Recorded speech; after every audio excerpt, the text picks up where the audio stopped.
healthcare like we need to. So I don't know whether I'm lucky or cursed. I just know that the two things that I'm really passionate about, making sure that we make smart decisions financially and it's fair, and energy is what we need to work on in the most urgent way. And so here we are. I'll tell you, there's other things that I'm very passionate about. And it's not something I learned in the private sector. It's something that I was raised on and cherished, which is freedom and democracy in our Constitution. And now I find myself at the center of that storm. With the lieutenant governor as the most powerful position in the world, I must say honestly, I didn't ask for this. I didn't ask to be at the center of this storm, but I am not afraid of it. I am not afraid. And I'm fighting like hell to defeat Dan Patrick. And then we're going to talk about quickly. I don't want to take too long, but I want to tell you, here's what will get done when the next lieutenant governor is a Democrat. And I'm going to tick through it fast because I don't have much time. But we're going to have great public schools. And if you're a teacher or a retired teacher, you're going to feel good that you made that decision, because Texans feel great that you made the decision, because public education is so important. And we're going to stop the great Texas property tax ripoff, which means that we as homeowners pay more so that corporations can pay less. And who suffers but the children in the state, where that money needs to go to education, not to the pockets of the corporate investors in the state. Expand Medicaid. It has to happen. Criminal justice reform. We should think and learn to think in terms of restorative justice. Get rid of these profit prisons, and people that haven't committed a violent crime, first-time offense, young people, get them out there working. That's the best answer. We've got to do something about guns and gun safety. And Uvalde has infuriated us and awakened us. And I'm with Moms Demand Action. Any Moms Demand Action folks in the crowd? You all know what Moms Demand. Okay, I see a hand up. I mean, this is not hard, folks. Background check system that works, red flag laws, raise the age limit to something sensible, safe gun storage, 48-hour waiting period. I mean, these are sensible things we all know that we need to do to begin to solve the crisis about gun violence. And then let's talk about freedom. Of course, we have to fix the damn grid. We got to fix the grid. And let's talk about freedom for a minute and for democracy. Democrats must answer the call. We always answer the call, Democrats do, and we must, to fight for our freedom, to fight for our rights, the right to vote, the right to have our vote count by killing gerrymandering, which is killing democracy. So we have to end gerrymandering. I say we go to independent redistricting commission. The right to free speech. And when our teachers teach history, let them teach history. Celebrate our success, learn from our failures. That's how we get better. That's so important. Freedom for the LGBT community to live and love as you intend in freedom, not as the lieutenant governor would dictate. And most importantly, a woman's freedom to control her destiny and to control her healthcare and make the decisions that only she can make. Those are the things that we're going to have to work on. And that's why we need a lieutenant governor who's a Democrat. And that's what I'm fighting for. And I'm pleased to say that the majority of Texans are with me.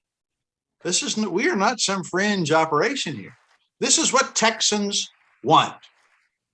And the only reason why we aren't getting what we want is because democracy is not working in the state, because the state is controlled by Republican primary voters who do not represent our views. I don't even recognize who they are, but they aren't Texans and they don't share our view. And all we have to do is to release ourselves from the grip of that Republican primary voting minority. And then democracy thrives. And then these things that we are championing and fighting for are within our reach.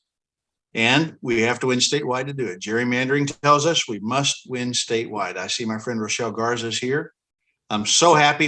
I wish we were together. Rochelle and I have been campaigning all over the state together.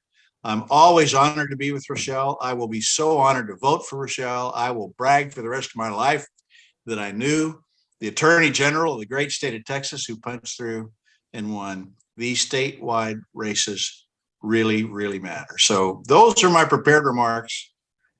I'm just so happy to say a few words with you.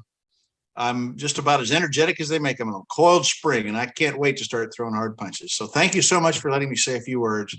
I really appreciate you. And let's try to do some question and answer. And then you can shut me down when you're bored of me. Mike, thank you so much. I hope you were able to see that we have a pretty good size and enthusiastic audience here. Um, if anybody I could see indeed. Yeah, if anybody has any questions for Mike, if you want to come up here and actually say it to the microphone and camera, you can. Otherwise, I'll just repeat it for you. And I would say kindly stand as close to the microphone as you can. Okay, Mike, we have Pam Baggett here. Hi, I'm running for House District 19 so that I can support you once you're elected and I get in office. How do you believe is the best way to fund public education? Wonderful question. Wonderful question. Well, you know, I spent a fair amount of time looking at why we don't have the money for public education. How is it possible? When I started 10 years ago, I asked the fundamental question, why do my property taxes keep going up and people tell me we don't have enough money for public education? Somebody's lying to me. And public education is a partnership, a financial partnership between local taxpayers and the state. If the state doesn't do its job and put money into public education, then it lands on the backs of homeowners. And that's precisely what's happened over the years. Our appraisals go up, our property taxes go up, but that money doesn't find its way into schools. It just allows the state to pay less. Our taxes go up, state pays less. Nothing happens in schools. So we can't ask homeowners to put more money in because they'll say no if we do, rightfully. So we have to go back and look at the defects in the corporate tax laws, of which there are many. We can start by looking at back in 2006, we got rid of the franchise tax. We replaced it with a margin tax. That alone created a $5 billion deficit on the state's books. That's a big part of the problem. That was made worse at the beginning of Dan Patrick and Greg Abbott's tenure because they reduced that ailing tax by another 25%. That took billions out. The sales tax has got, it's like a block of Swiss cheese. It's got so many holes in it. And so there's all these loopholes. And then there's this huge property tax loophole for the owners of large commercial industrial properties to cheat on their appraisals and cheat us. And they do. So the way to fund public education is to go back and look at all of these decisions that were made during Republicans' reign and figure out which ones are just patently unfair and close them and get the big corporations to get back in the business of funding public education because they benefit from a skilled workforce. And as a practical matter, they will contribute more. But we as the political leaders have to drive the conversation, the terms of reference. They're not going to do it voluntarily. And I'm not going to take any money from the big corporations. I personally don't have any problems with people that create jobs and economic vitality, but I don't want anybody coming in here and saying, well, here's some more money. We want you to do it our way. We've got to go through and find those loopholes and close the loopholes that are patently unfair. That's where the money's going to come from. And I believe that the political will in this state is there. And to make it simple, if I could only pick one and act on that one, I would close the big corporate property tax loophole because that is a crime against us. It's very well documented. It's not disputed. Everybody knows about it, Republicans included. So you close that loophole and that'll produce, I know for sure, at least $5 billion a year. And that's a lot.